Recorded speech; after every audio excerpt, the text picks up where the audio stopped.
January 31, 1945, Clark Air Base, Luzon, Philippines. Major Frank T. McCoy's hands trembled slightly as he photographed the aircraft before him, an intact Mitsubishi G4M Betty bomber bearing the tail number 76312. This cannot be their standard design. No Air Force would build bombers this way. The fuselage gleamed in the tropical sun, its distinctive cylindrical shape justifying its Allied nickname. Measuring nearly 20 meters from nose to tail, the bomber sat on its tricycle landing gear like a massive cigar resting on the tarmac. The wings, spanning 25 meters tip to tip, showed no battle damage. The engines, 14-cylinder radials producing 1,500 horsepower each, appeared intact. This was not a crashed aircraft salvaged from wreckage. This was a complete operational bomber abandoned by its crew during the American advance.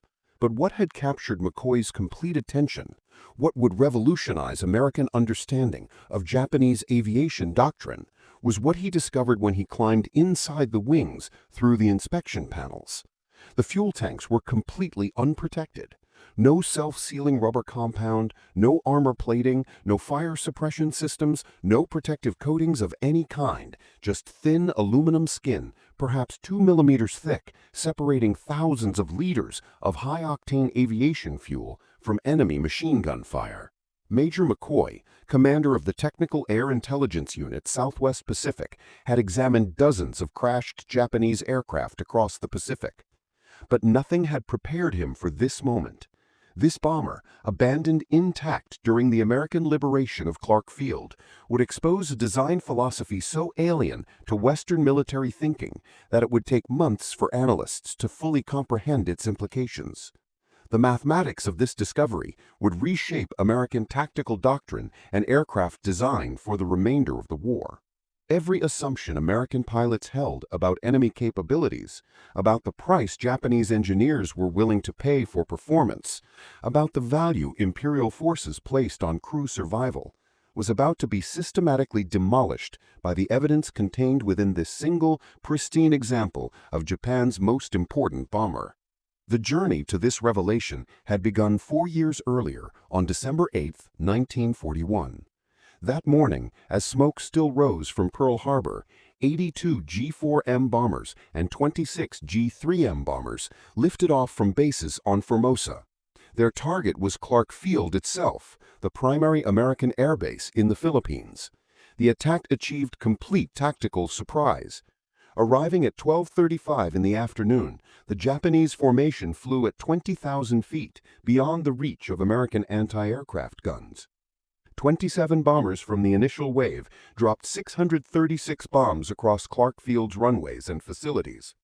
Moments later, Zero fighters swept in at treetop level, their machine guns destroying every aircraft that had survived the bombing run. Of 17 B-17 Flying Fortresses on the ground, 12 were destroyed outright. Nearly every P-40 Warhawk fighter was reduced to burning wreckage. In 45 minutes, American air power in the Philippines had been effectively eliminated. Lieutenant James Harrington, one of the few surviving American pilots, watched from a bomb shelter as the Japanese formation withdrew to the north. "What struck me was how they came in," he later wrote in his combat report. "Perfect formation, high altitude, totally beyond our reach.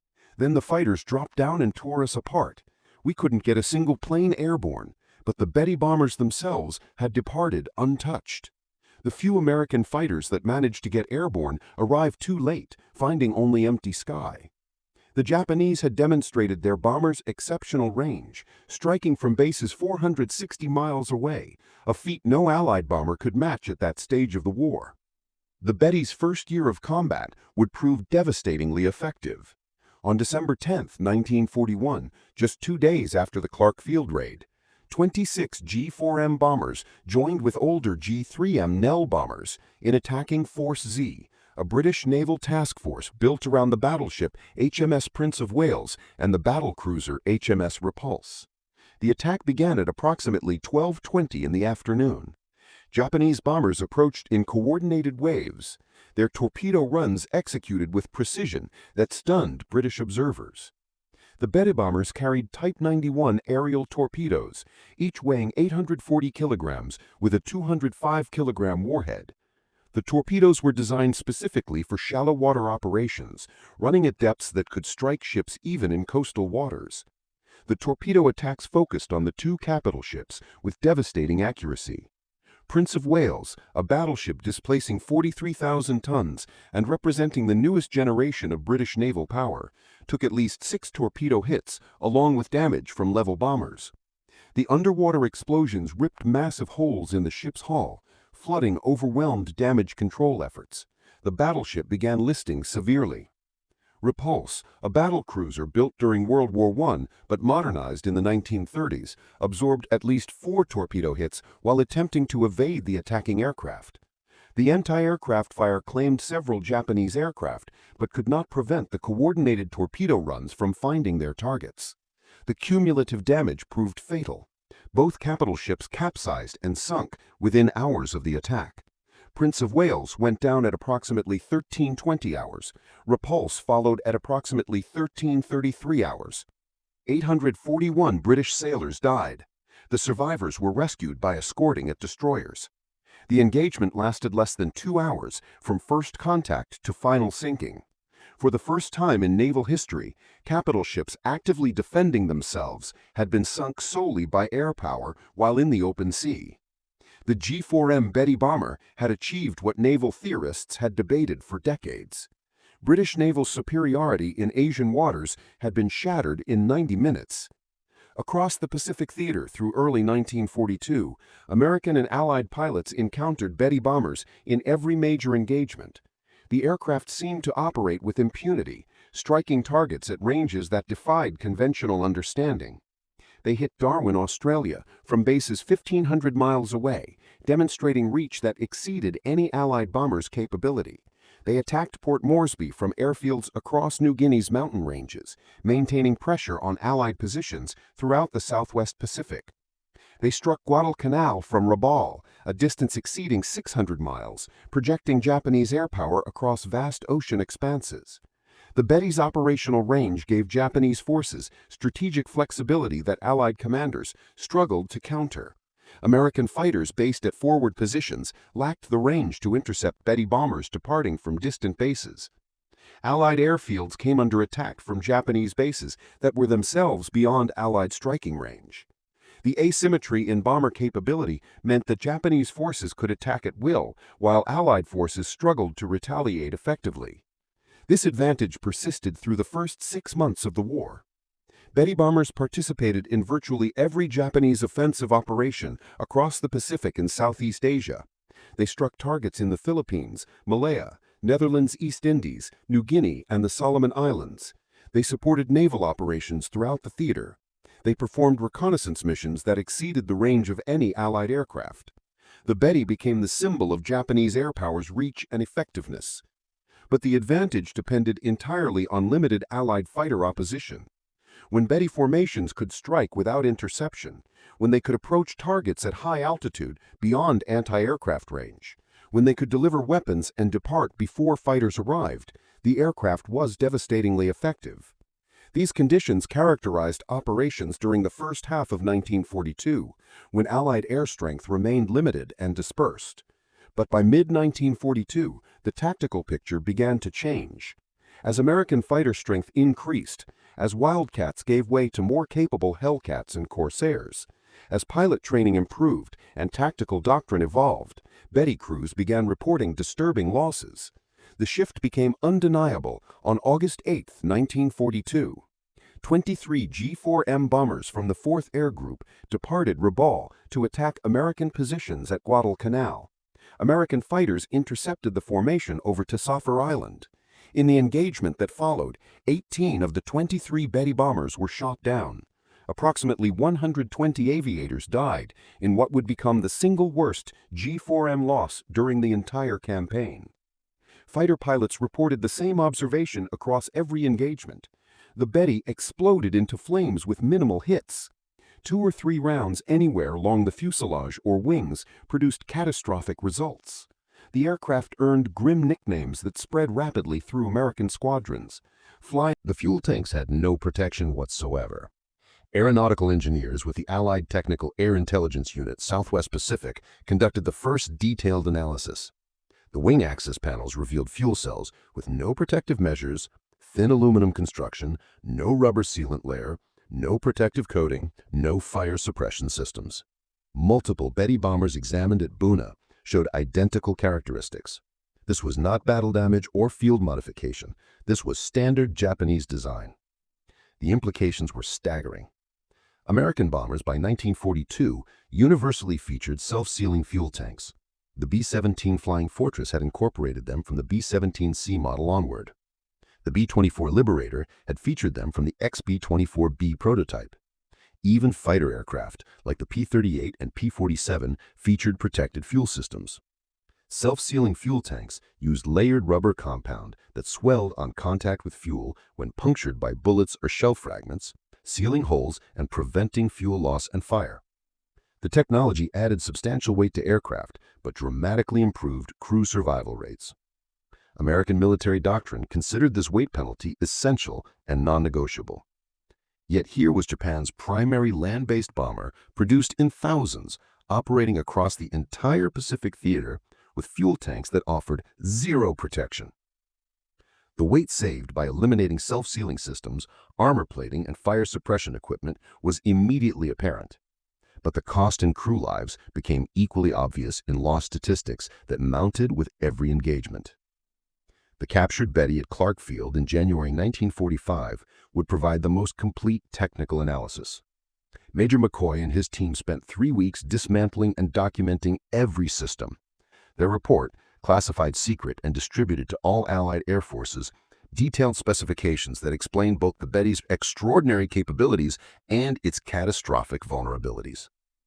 The G4M Model 1 specifications revealed an aircraft optimized ruthlessly for range and speed. Empty weight of 6,741 kilograms, remarkably light for a bomber of its size. Maximum takeoff weight of 9,500 kilograms. Fuel capacity of 4,780 liters distributed across 8 unprotected tanks, 4 in each wing, positioned in the wing center section where they were most vulnerable to combat damage. Top speed of 428 kilometers per hour or approximately 265 miles per hour. Maximum range of 6,034 kilometers exceeding 3,700 miles. Service ceiling of 8,500 meters.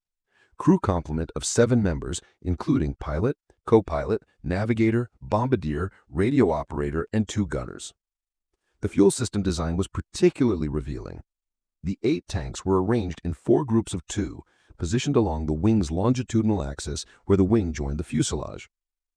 This placement maximized fuel capacity by utilizing the thickest portion of the wing structure, but it also positioned the tanks directly in the path of enemy fire during combat.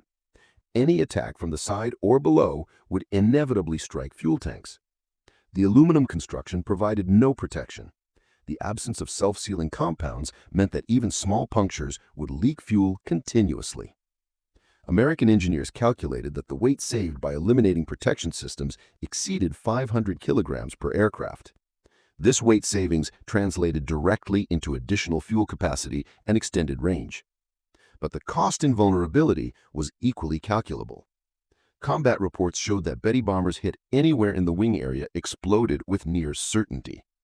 The unprotected tanks created what engineers termed a critical failure point, a single system whose destruction guaranteed loss of the entire aircraft.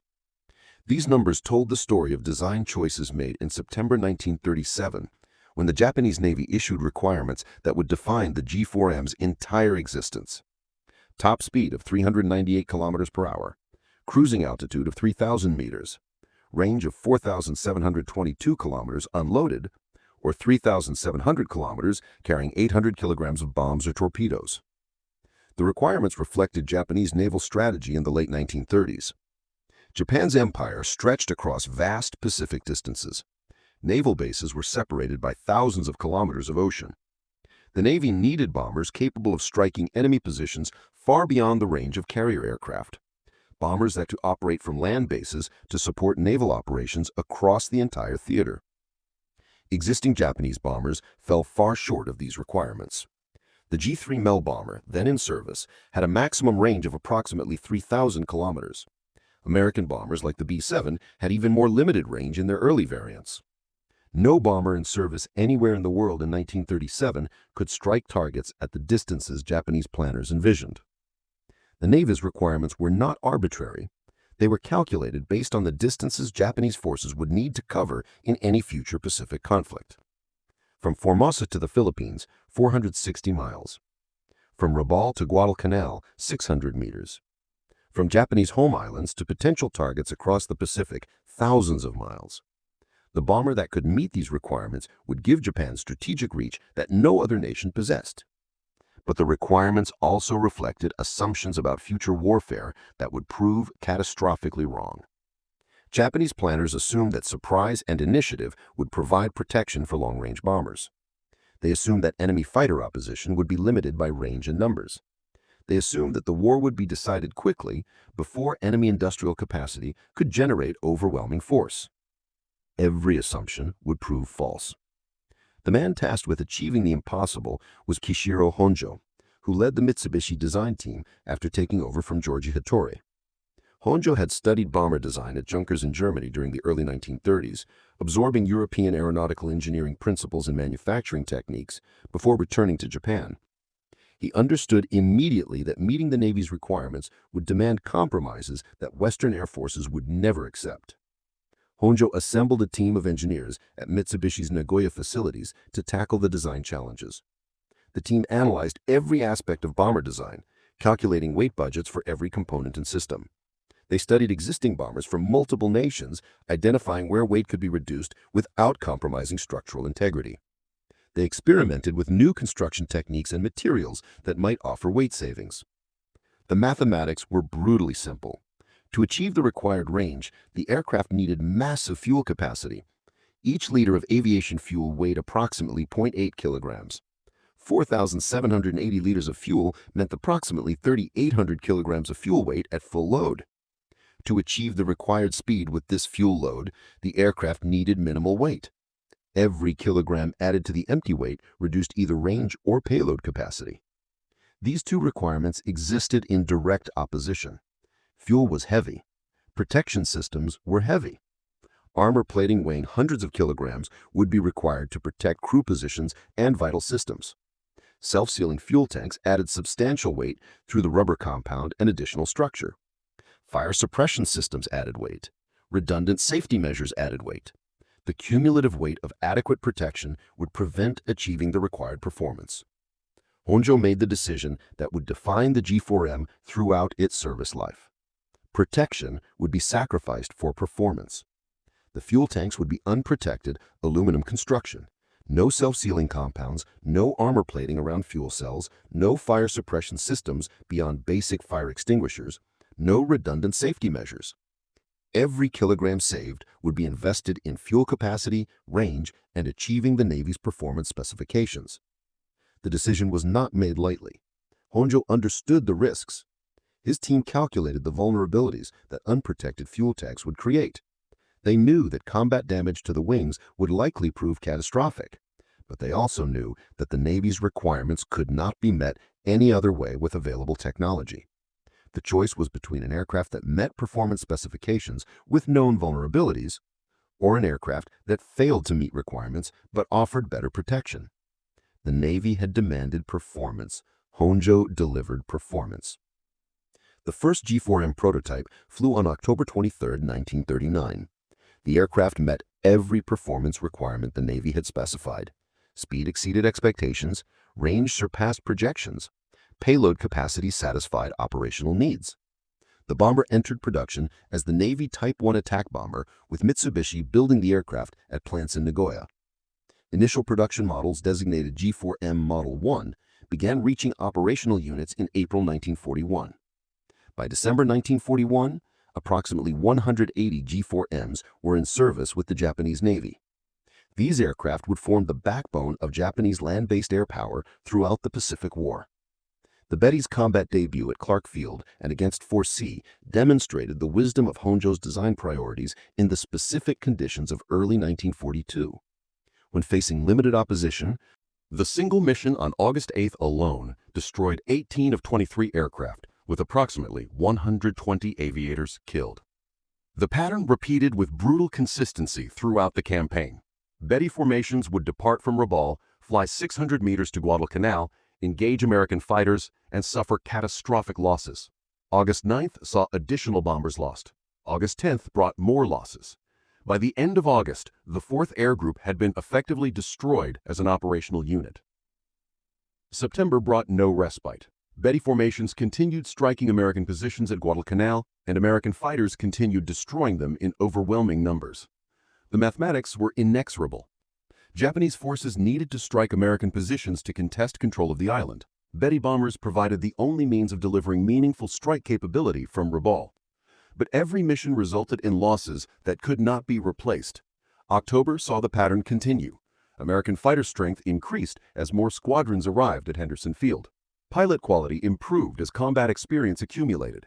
Tactical doctrine evolved to exploit Betty vulnerabilities more effectively. Japanese losses accelerated even as the number of bombers available for missions declined. By November, when the Guadalcanal campaign effectively ended with Japanese withdrawal, Betty losses exceeded 100 aircraft. Crew casualties approached 700 men dead. The exchange rate was unsustainable.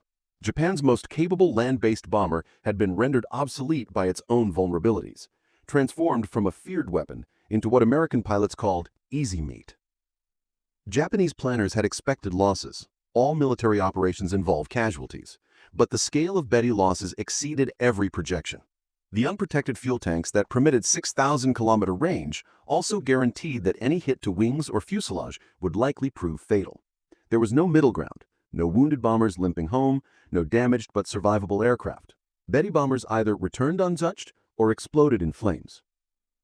By mid-1943, Japanese engineers recognized that modifications were essential. Starting with the 663rd aircraft produced in March 1943, 30mm rubber sheets were installed beneath wing surfaces where fuel tanks were located. These sheets were not true self-sealing tanks. They were a compromise measure, adding minimal weight while providing limited protection against fuel leakage. The modification reduced top speed by 9 km per hour. Maximum range decreased by 315 kilometers. But crew survival rates showed no significant improvement. The rubber sheets could slow fuel leakage from small caliber hits. They could not prevent fires from larger caliber rounds or cannon shells. They could not stop explosions when tracers ignited fuel vapor. The fundamental vulnerability remained unchanged. Japanese designers attempted more comprehensive protection with the G4M Model 3 introduced in October 1944. This variant featured actual self-sealing fuel tanks with capacity reduced to 4,490 liters to accommodate the leak-blocking material. The modification reduced maximum range to 3,640 kilometers, a loss of more than 2,000 kilometers compared to the original G4M Model 1.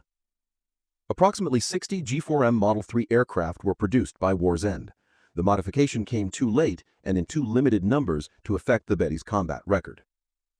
By late 1944, American air superiority was so complete that no level of fuel tank protection would have permitted Betty bombers to operate effectively. The war's outcome had already been determined. The Betty's vulnerability became so notorious that American forces began using the aircraft in ways that highlighted the dangers Japanese crews faced. On April 18, 1943, the Betty bomber became the instrument of Admiral Yamamoto's death in an engagement that demonstrated both American signals intelligence capabilities and the aircraft's fatal weaknesses.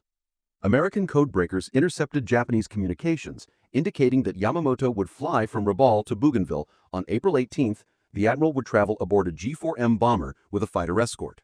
18 P-38 Lightnings from the 339th Fighter Squadron were assigned to intercept the flight, though only 16 actually flew the mission after one aircraft blew a tire on takeoff and another suffered drop tank failures. The mission required extraordinary precision. The P-38s would fly over 400 meters at wave-top height to avoid radar detection, navigate across open ocean without landmarks, and arrive at exactly the calculated intercept point at exactly the calculated time. Any error in navigation, any deviation in timing would result in mission failure. The intercept had to occur within a narrow window when Yamamoto's aircraft would be vulnerable. The P-38s departed Guadalcanal at 07:25 hours.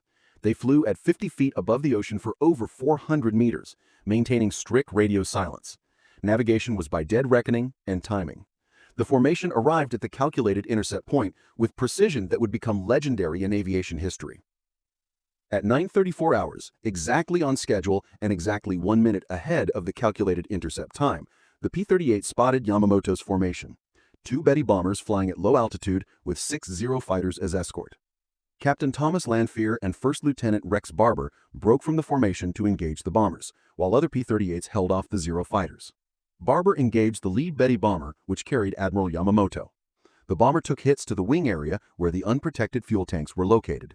The aircraft exploded in flames and crashed in the jungle. Yamamoto's body was recovered. He had been killed by injuries sustained during the crash. The second Betty bomber also crashed, killing all aboard. The operation demonstrated multiple aspects of Allied superiority. American signals intelligence had intercepted and decoded Japanese communications. American planning had calculated intercept timing with 1-minute precision over 400 meters of ocean. American fighters had executed the mission flawlessly despite extraordinary navigation challenges. And the Betty bomber's vulnerabilities had guaranteed that successful interception would be fatal. There was no possibility of Yamamoto's bomber surviving once it came under attack. The unprotected fuel tanks ensured that any damage would be catastrophic. The Betty's vulnerability reached its most dramatic demonstration on March 21, 1945. 18 G4M bombers took off from Kanoya Air Base, each carrying an MXY-7 Ohka rocket bomb beneath its fuselage. The Ohka was a piloted, rocket-powered aircraft with a 1,200-kilogram warhead designed for kamikaze attacks against American ships. The mission required the Betty bombers to fly within 20 kilometers of their targets before releasing the Ohka aircraft. The Ohka pilot would then ignite the rocket motor and dive at speeds exceeding 650 kilometers per hour towards American ships. The warhead's 1,200 kilograms of explosives would destroy any vessel it struck. But the mission depended entirely on the Betty bombers surviving long enough to reach release range. The formation departed Kanoya at approximately 14:30 hours. The 18 G4M bombers flew in tight formation with fighter escort heading toward American naval forces off Okinawa. Each bomber carried an Ohka weapon beneath its fuselage, adding substantial weight and drag that reduced speed and maneuverability. The bombers were even more vulnerable than usual, unable to evade or maneuver effectively while carrying the Ohka loads. American radar detected the formation at approximately 100 meters distance.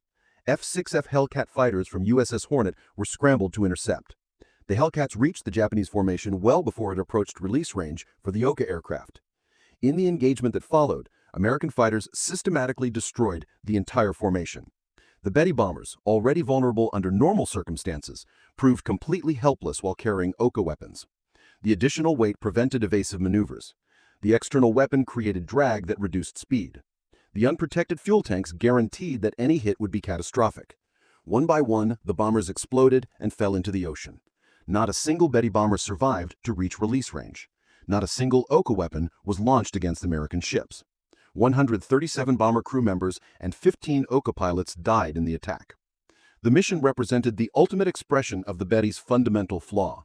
An aircraft designed to deliver weapons to distant targets could not survive to deliver those weapons when facing prepared opposition. The extraordinary range that made the mission theoretically possible meant nothing when the aircraft exploded before reaching weapon release range.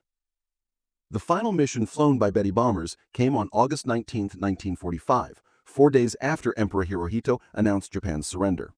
2 white-painted G4M bombers with green crosses departed at Sugi Airfield carrying Japanese representatives to discuss surrender terms with Allied forces. The aircraft, given call signs Bataan 1 and Bataan 2, flew to Iwo where the Japanese delegation transferred to an American C-54 for transport to Manila.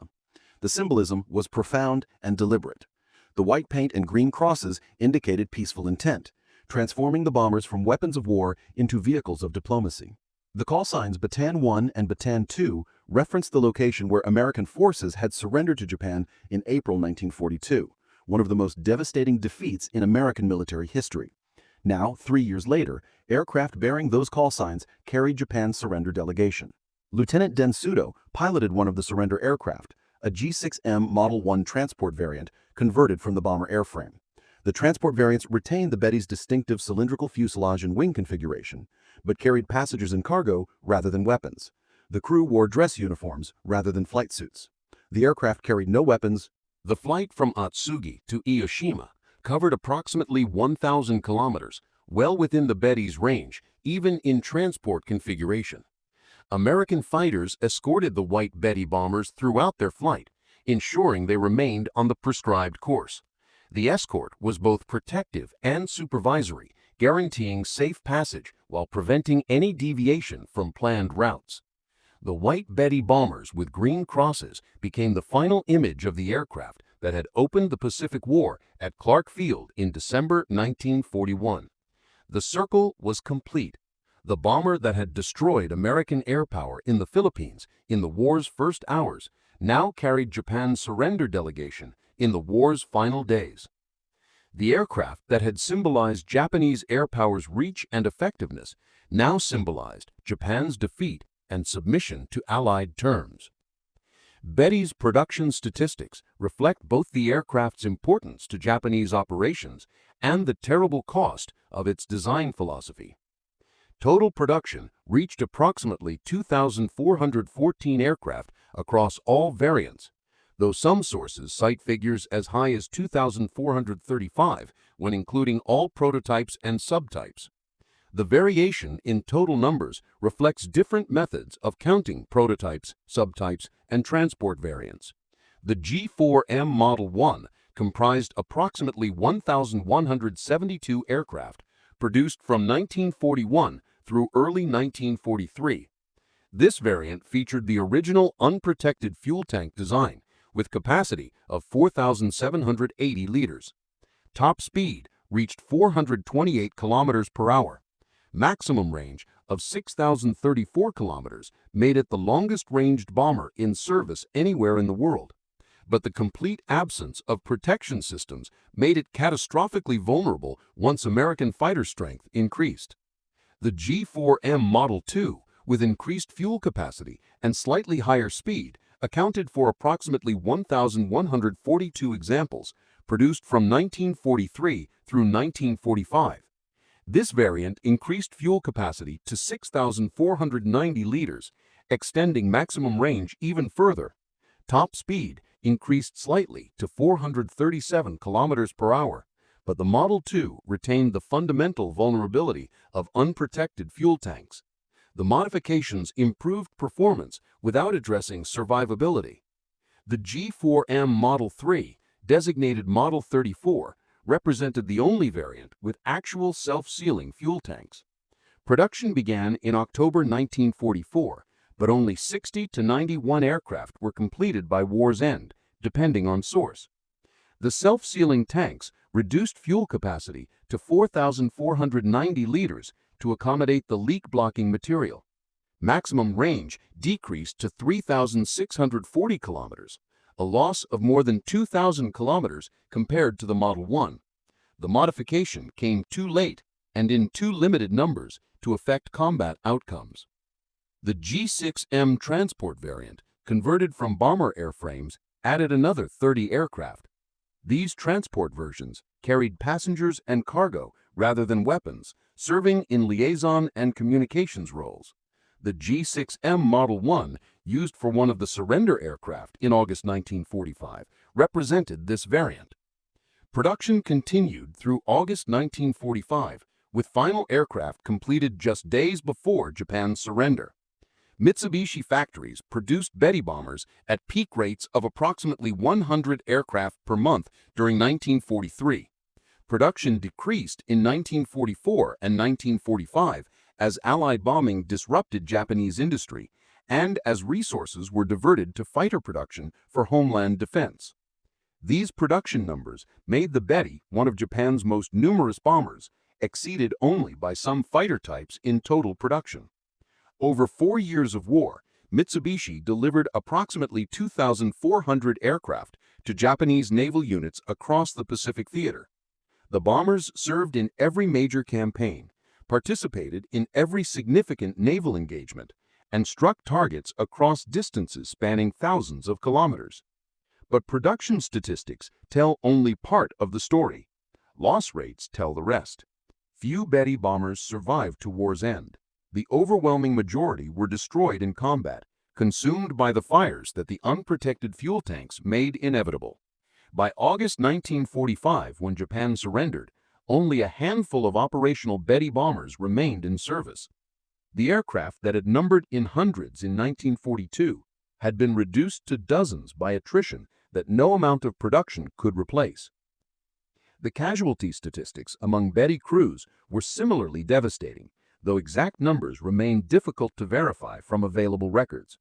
What is certain is that thousands of Japanese aircrew died in Betty bombers, their deaths made nearly inevitable by the aircraft's fundamental vulnerabilities.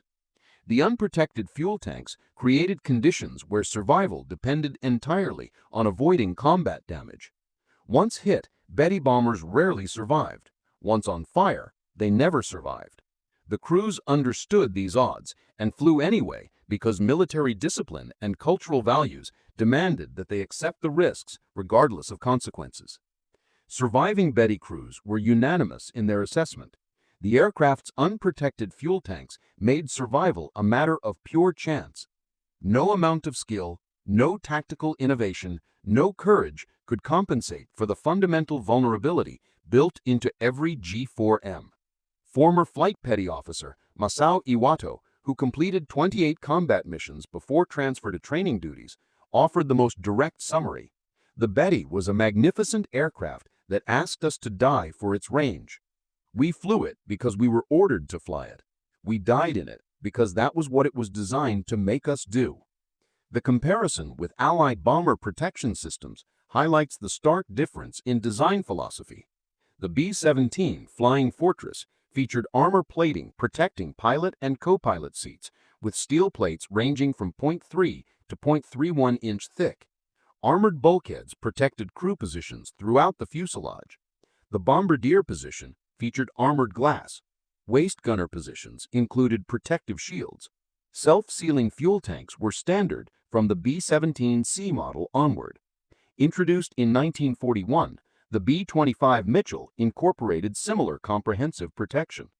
Pilot and co-pilot seats featured armor backing. Fuel tanks included self-sealing compounds from early production. The B-25's empty weight of approximately 9,100 kilograms reflected the substantial weight penalty for protection systems, roughly 2,000 kilograms heavier than the Betty. Despite similar size and role, the weight penalty for Allied protection systems was substantial and accepted as necessary. American studies during the war demonstrated the effectiveness of crew protection measures with statistical precision. Body armor reduced thoracic wound fatalities from 36% to 8%, a reduction of more than 75% in deaths from chest wounds. Self-sealing fuel tanks reduced fire-related casualties by similar margins. Aircraft equipped with protected fuel systems showed survival rates 3 to 4 times higher than unprotected aircraft when damaged in combat.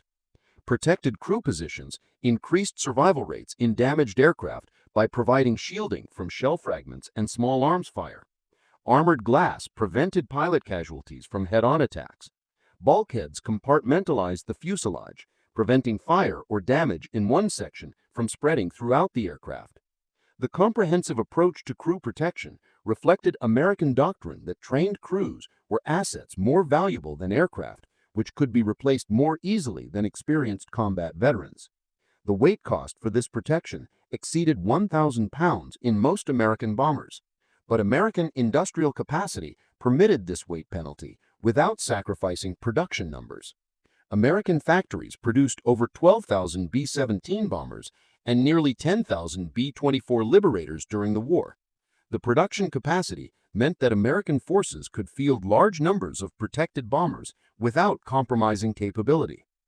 Japanese doctrine reached different conclusions.